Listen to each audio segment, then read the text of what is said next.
On considère R2 muni de la base canonique IJ et on définit une application qui va de R2 dans R2 qui est la projection sur l'axe des abscisses parallèlement à la diagonale principale. Donc l'axe des abscisses correspond à la droite vectorielle RI et parallèlement à la droite vectorielle RI plus J. Alors on va commencer par d'abord trouver une expression analytique de notre projection. Alors on remarque qu'en fait, ici la hauteur c'est Y, ici la longueur c'est X, et donc pour obtenir ce point, il faut retirer ici la même longueur puisque on a parallèlement à RI plus J, et donc en fait le point de coordonnées f de xy, c'est en fait le point de coordonnées x moins y est 0. Ça signifie que l'on est bien sur l'axe des abscisses et ce petit calcul nous donne que l'abscisse est égale à x moins 0.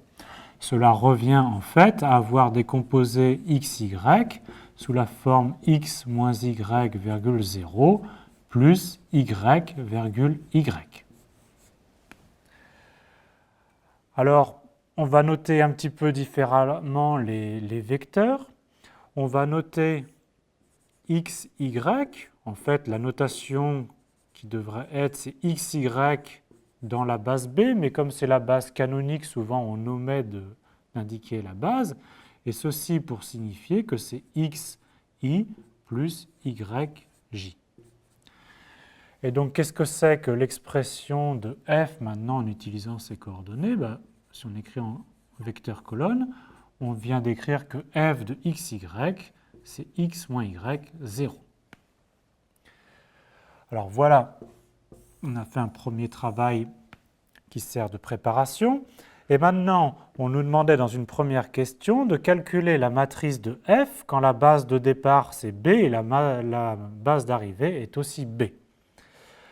Alors pour calculer une matrice dans une certaine base, il faut tout d'abord calculer f du premier vecteur de la base, donc f de i, et il faut aussi calculer f du deuxième vecteur de la base de départ, qui est j. Alors i, c'est en fait le vecteur colonne 1, 0, et f de 1, 0, les coordonnées c'est 1, moins 0 et 0. Et pour f de j, c'est donc f de 0, 1. Et donc les coordonnées, c'est 0, moins 1, donc moins 1, et bien sûr toujours 0. On peut maintenant écrire la matrice de f dans laquelle la base de départ est b et la base d'arrivée est aussi b. Comment on obtient cette matrice? Alors on calcule ici, dans la première colonne, l'image du premier vecteur de la base de départ, et ici l'image du second vecteur de la base de départ. Et on exprime ceci dans la base d'arrivée. Il se trouve qu'ici c'est la même, mais ici ça correspond à la base d'arrivée. Il ne reste plus qu'à remplacer. On a calculé f de i. Alors qu'est-ce que c'est que f de i? On a obtenu 1, 0. C'est donc i. Ça veut dire que f de i est égal à 1 fois i plus 0 fois j. Donc 1 fois i plus 0 fois j. Voici l'expression. Et pour f de j, on a trouvé moins 1, 0, c'est-à-dire on a trouvé moins i. Qu'est-ce que c'est donc que f de j? C'est moins 1 fois i plus 0 fois j. Voici la matrice de f exprimée dans la base B comme base de départ et base d'arrivée.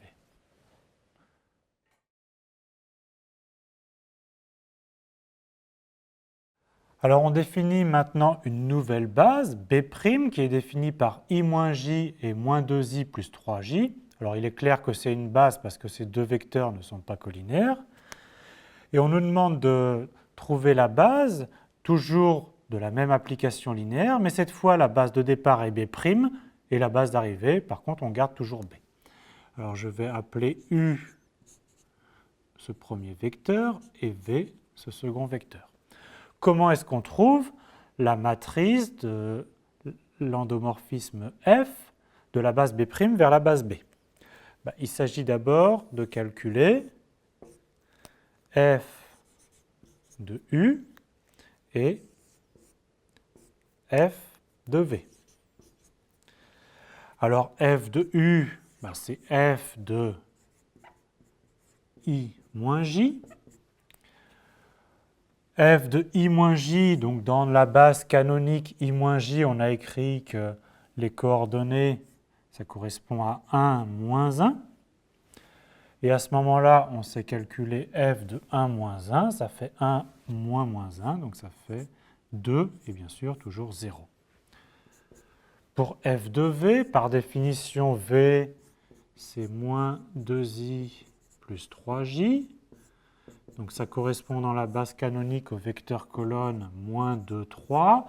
Et F de moins 2, 3, c'est moins 2, moins 3, ce qui fait moins 5, 0. Maintenant, on doit exprimer ces vecteurs colonnes dans la base d'arrivée qui est la base B. Alors dans la base d'arrivée, ça tombe bien, on y est déjà. C'est B, ça correspond à 2i et ceci à moins 5i. On a fait tout le travail préparatoire pour pouvoir calculer maintenant la matrice de F avec la base de départ B', la base d'arrivée B. C'est donc une matrice que l'on obtient de la façon suivante. On écrit en vecteur colonne ici l'image du premier vecteur de la base de départ, le second vecteur de la base de départ, qu'on doit exprimer dans la base d'arrivée, qui pour nous est la base B, qui est la base canonique, ici. Il ne reste plus qu'à remplir les coefficients de la matrice. Qu'est-ce que c'est que F de U? On a dit que c'était 2i, c'est donc 2 fois i plus 0 fois j. Et qu'est-ce que c'est que F de B? C'est moins 5i, c'est donc moins 5 fois i plus 0 fois j. Voici la matrice de F de la base B' vers la base B.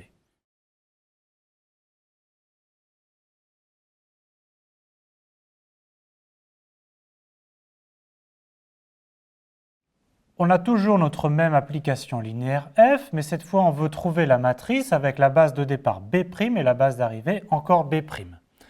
Alors on aura besoin de calculer F de U et F de V. U et V sont bien les vecteurs de la base B', mais on doit les exprimer aussi dans la base B'. Pour l'instant, ils sont exprimés dans la base B. Alors il faut passer d'une base à l'autre. Alors nous, ce qu'on sait, c'est que par définition, U, c'est I moins J. V, c'est moins 2i plus 3j.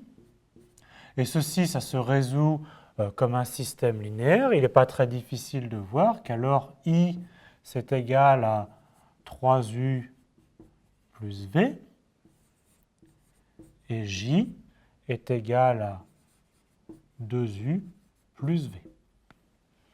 Alors on peut maintenant calculer F de U et F de V. F de U, on a déjà fait le calcul, on a trouvé que c'était 2i. Mais nous, on ne veut pas dans la base IJ, on veut dans la base UV. Alors on remplace I par 3u plus V, donc ça fait donc 6u plus 2v. Et F de V, on a dit que c'était moins 5i. Et on remplace i toujours par 3u plus v, ce qui fait moins 15u moins 5v.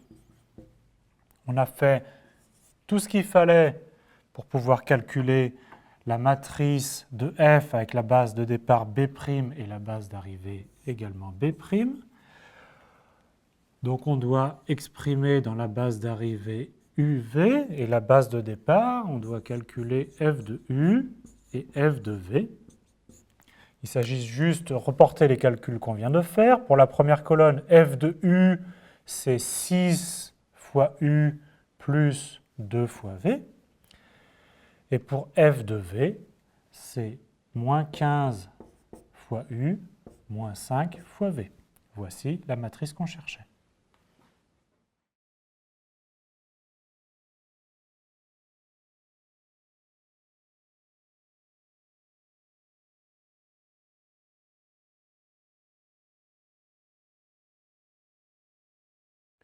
On revient sur la définition générale de la matrice d'une application linéaire.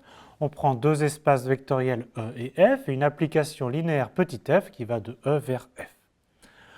On suppose que l'espace vectoriel E est de dimension P, que l'espace vectoriel F est de dimension N, et vous pouvez penser que F en fait va de RP dans Rn.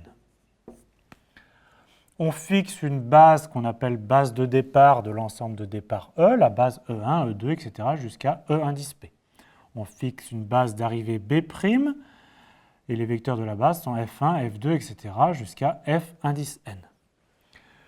Pour calculer la matrice de l'application linéaire F de la base B vers la base B', on aura besoin de calculer les f de EJ, c'est-à-dire l'image par f des vecteurs de la base de départ. Alors f de EJ, c'est un élément de l'espace vectoriel d'arrivée. Donc il s'exprime en fonction des vecteurs de la base. Donc il s'écrit par exemple A1J fois F1 plus A2J fois F2 plus etc.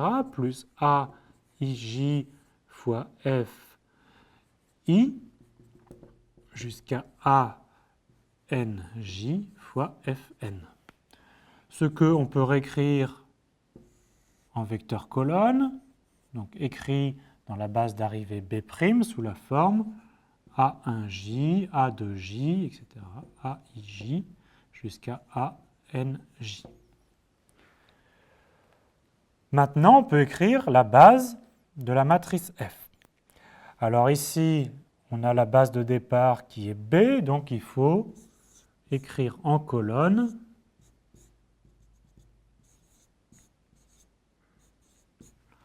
l'image des vecteurs de la base de départ. Et on les exprime en fonction des vecteurs de la base d'arrivée. On va donc obtenir une matrice qui a P colonnes autant que la dimension de l'espace de départ et n lignes autant que la dimension d'arrivée.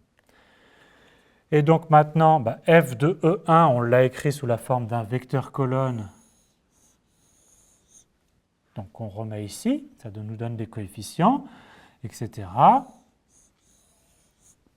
F de EJ nous donne des coefficients ici, AIJ, et jusqu'à F de EP qui donne des coefficients. Donc en remplaçant les coefficients qu'on a obtenus dans le calcul de f de EJ, on remplit chacune des colonnes et on remplit ainsi toute la matrice.